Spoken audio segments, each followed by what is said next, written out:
반갑습니다, 여러분. 게시탐정입니다. 2년 넘도록 이어지고 있는 이 우크라이나 전쟁에서 그 대부분의 언론이나 또 유튜버들이 말하는 것과 달리 러시아군의 승리는 이제 눈앞에 다가왔어요. 지금까지 있었던 몇 번의 커다란 전투에서 전부 러시아군이 연승했습니다. 전부터도 그랬지만 이제는 우크라이나의 운명이 정말 바람 앞에 등불이나 진비 없이 됐습니다. 보세요. 여기 보시면 이제 숫자 4번 아래쪽에 있는 곳이 이제 마리우폴이라는 도시인데, 여기에서 우크라이나 최정예 부대인 네오나치 아조프 연대와 그리고 36 해병여단이 전멸하고 또 항복했으며, 또 숫자 4번 위쪽에 있는 그 바흐무트라고 하는 도시에서는 재편성된 아조프 연대를 비롯해서 우크라이나 주력 부대 22만 명을 바그너 그룹과 돈바스 독립군 등 러시아군 7만 명이 격파하고 도시를 함락시켰어요. 방어하던 우크라이나군 22만 명 중에 사상자만 17만 7천 명에 이르는 완승이었습니다. 이것으로 우크라이나군의 등뼈가 부러지고 말았어요. 또 보시면은 얼마 전에는 이제 바흐무트 아래쪽 아브데예프카라는 도시에서 4만 8천 명의 우크라이나군을 돈바스 독립군과 러시아군 합쳐 2만 7천 명이 그걸 쳐서 무너뜨리고 함락시켰는데, 이곳은 다름 아닌 지난 2015년 돈바스 내전 때부터 무려 10년 가까이 도네츠크의 러시아계 주민들을 향해 우크라이나군과 네오나치 군대가 대포와 로켓탄을 쏴대면서 테러를 저지르던 그 거점이었습니다. 그들로 인한 피해와 원한이 뼈에 사무치던 돈바스 독립군으로서는 길이 남을 승리이고 복수였는데, 이것으로 전쟁은 우크라이나의 돌이킬 수 없는 패배가 확실해졌어요. 비록 수도 키예프까지는 거리가 멀지만 지난 10년 동안 우크라이나군이 구축한 요새지대가 전부 돈바스 경계지역, 여기 보시면 까만색 그 선으로 표시된 곳들 있잖아요. 거기에 다 집중됐었어요. 돈바스 경계지역에. 이번 아브데예프카 전투를 끝으로 그 요새지대를 러시아군이 모조리 점령했기 때문에 성경으로 치면은 이제 강한 성읍을 다 점령한 그런 상황입니다. 그 성경에 나오는 비유로 보면요. 고려 거란 전쟁으로 비유하면 강동 육주가 모두 무너지고 개경으로 가는 통로가 뻥 뚫린 거나 마찬가지죠. 이제 러시아군과 수도 키예프 사이에는 어떤 요새와 방벽도 없는 평지입니다. 이 와중에 쇼킹한 거는 네오나치로 유명한 아조프 연대의 근황인데, 원래 2014년에 아조프 민병대로 시작했다가 800명 규모의 아조프 대대로 재편되고 2500명 규모로 아조프 연대가 됐다가 우크라이나 정규군에 편입돼가지고 이제 우크라이나 국가방위대에 소속됐습니다. 이 과정에서 정규군에 편입되었으니 더 이상 나치가 아니다라고 대대적으로 선전하기도 했어요. 보시면 그 위에는 이제 히틀러 사진 딱 받쳐들고 밑에는 나치식 경례에다가 뭐 나치 깃발, 네오나치로 유명한 그 아조프 연대의 모습입니다. 나치 아니긴 뭐가 아니야 이것들이. 자, 보세요. 이들은 과거에 외신에 노출되는 순간에도 공공연하게 하켄크로이츠를 비롯한 나치의 상징을 보여주고 구호를 낭독하는 등 광신적인 면을 보였으나, 현재는 자신들이 네오나치임을 부정한다.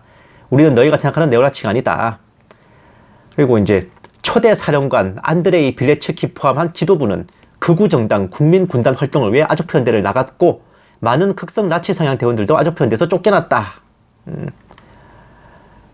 국민군단은 아조프 연대에 대한 지휘권, 인사권 등 어떤 권한도 없는 데다가 연대 차원에서 국민군단과의 연계성을 부정하고 거부하고 있다. 라고. 이게 무슨 말이야? 아조프 연대 창시자인 안드리 빌레츠키와 옛 창립 멤버들, 그 네오나치들은 정계로 진출하면서 국민군단 당을 창당해서 국회의원이 됐어요. 이제 아조프 연대에서는 더 이상 그들과 상관이 없다라고 부정하기도 했지만 손바닥으로 하늘을 쳐 갈아야지. 2021년까지 아조프 연대가 안드리 빌레츠키의 그 당원들 군사훈련을 돕는 등 연계가 계속 보였거든요.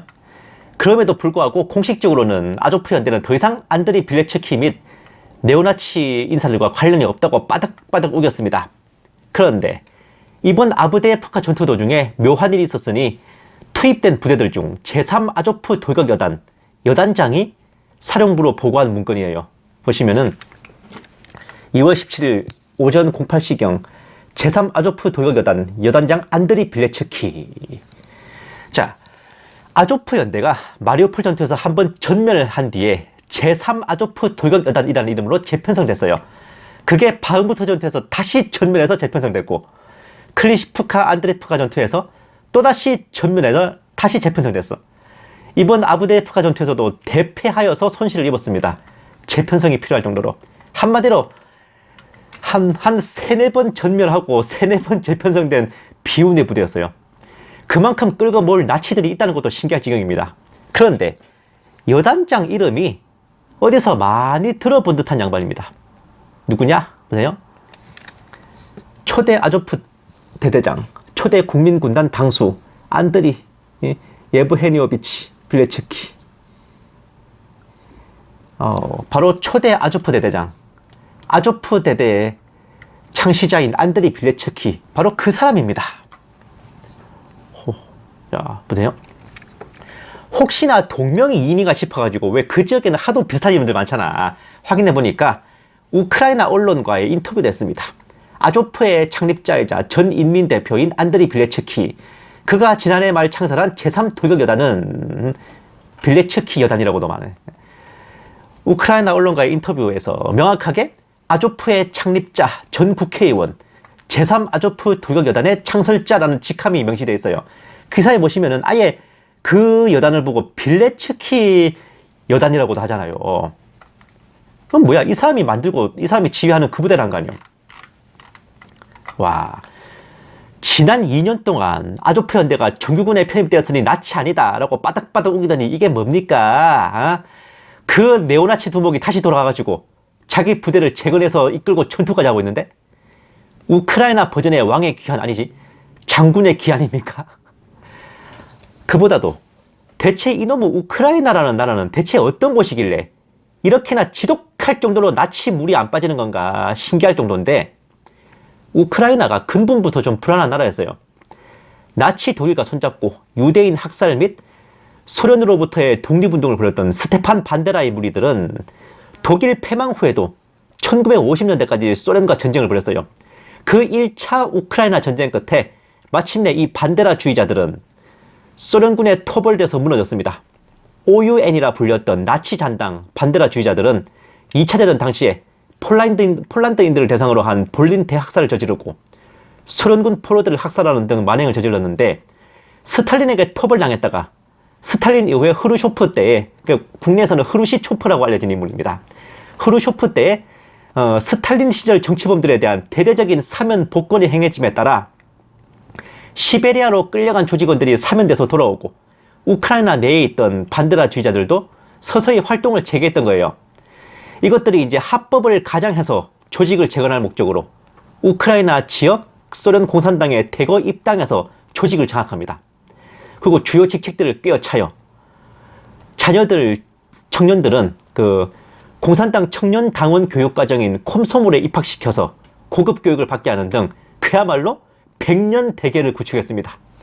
한마디로 신천지가 일반 교회를 집어삼켜서 신천지 교회를 만들기 위해 구사하는 추수꾼 잠입 및 산 옮기기 전술, 그거의 원조라 하겠어요. 그러니까 어떤 교회를 딱 찍어가지고 신천지 신도들을 계속 이제 투입시킨 후에 나중에는 목사를 쫓아내고 그 신천지 교역자를 불러오는 식으로, 그렇게 아예 그 교회를 신천지 교회로 만드는 겁니다. 그렇게 전적을 싹 세탁한 반데라주의자 청년이 하나 있었는데, 그는 볼린 대학살을 저지른 OUN 민병대에게 식량을 조달하고 반데라주의자들의 정보요원 임무를 해냈던 자였어요. 그가 속한 반데라주의 청년 조직도 마찬가지로 소련군 포로 학살 등의 폐악질을 저질렀는데, 어쨌든 그는 경력을 세탁해서 콤소몰에 입학했고 이후 키예프 국립대학 경제학부를 졸업하고 요직에 진출했습니다. 1970년대에 이르러서는 아예 소련 공산당의 고위직에도 나갔어요. 냉전 말기에 이르자 본색을 드러내어서 우크라이나의 분리 독립을 주도하기 시작했거든요. 이 사람이 우크라이나 공산당 중앙서기 및 소비에트 연방 우크라이나 공화국 대통령까지 올랐어. 나중에는 옐친과 함께 소련을 해체시키는 주역이 되면서 소련으로부터 독립된 우크라이나의 대통령이 되었습니다. 그가 바로 우크라이나 초대 대통령 레오니드 마카로비치 크라우추크입니다. 이 사람이에요. 신분 세탁하고 숨어있던 나치 잔당이 우크라이나의 초대 대통령이 되고 소련을 멸망시키는 주역이 됐습니다. 보세요. 1991년 12월 8일 벨로베즈스카야 조약에서 러시아, 벨라루스, 우크라이나 3국 정상들이 모여 소련의 해체를 결의했고 그달 25일에는 소련 대통령 고르바초프가 사임했습니다. 이 협정이 어떤 내용이었냐 보시면은 국제법적 및 지정학적 실체로서의 소비에트 사회주의 공화국 연방은 더 이상 실존하지 않는다. 벨라루스의 벨로베즈스카야 숲에서 이루어진 러시아, 벨로루시, 우크라이나의 정상들이 합의한 내용. 소련, 즉 소비에트 사회주의 공화국 연방의 숨통을 끊어버린 그 조약을 체결한 3인 중 하나가 바로 나치의 잔당이었습니다. 즉 히틀러가 이루지 못했던 소련 멸망의 꿈은 그가 죽고 46년 후 히틀러를 추종하며 학살과 폐악질을 일삼았던 한 나치 잔당이 대신 이뤄냈어요. 그자는 바라던 대로 우크라이나를 러시아로부터 떼어내어 독립시킨 후 자신이 대통령이 되고 소련을 해체시켜 무너뜨리고 말았던 겁니다.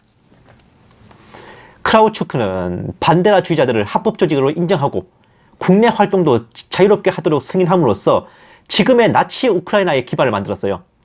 또한 잘못된 경제정책으로 우크라이나의 조선업, 방산업, 농업과 가공산업을 붕괴시키는 성과를 올려가지고 우크라이나 경제를 영미 서방에 예속시키는 기초를 닦았습니다. 비록 중간에 친러 정권이 수립되면서 잠시 숨통이 트이나 했지만 초대 대통령 크라우추크 때부터 착실하게 기반을 닦아둔 네오나치들은 서방의 도움을 얻어 폭동을 일으켰고 친러 정권을 갈아버리고 다시 나치 정권을 수립했으니 그것이 2013년에 유로마이단 혁명입니다. 그때부터 복수라도 하듯이 러시아계 주민들에 대한 테러와 학살을 일삼기 시작했고 8년, 9년을 참고 참던 끝에 마침내 러시아의 푸틴 대통령이 우크라이나의 러시아계 주민들을 구출하고 부활한 나치 정권을 무너뜨리기 위해 2022년에 우크라이나 전쟁을 시작한 겁니다. 나라의 시작부터 이랬잖아요. 지금 우크라이나의 나치가 득실득실한 게 전혀 이상할 일이 아닌 거죠. 미처 제대로 청산하지 못하고 숨을 붙여둔 나치 잔당이 소련을 무너뜨리는 주역이 되었다니 참 역사라는 거 한치 앞을 알 수 없는 아이러니인 것 같습니다.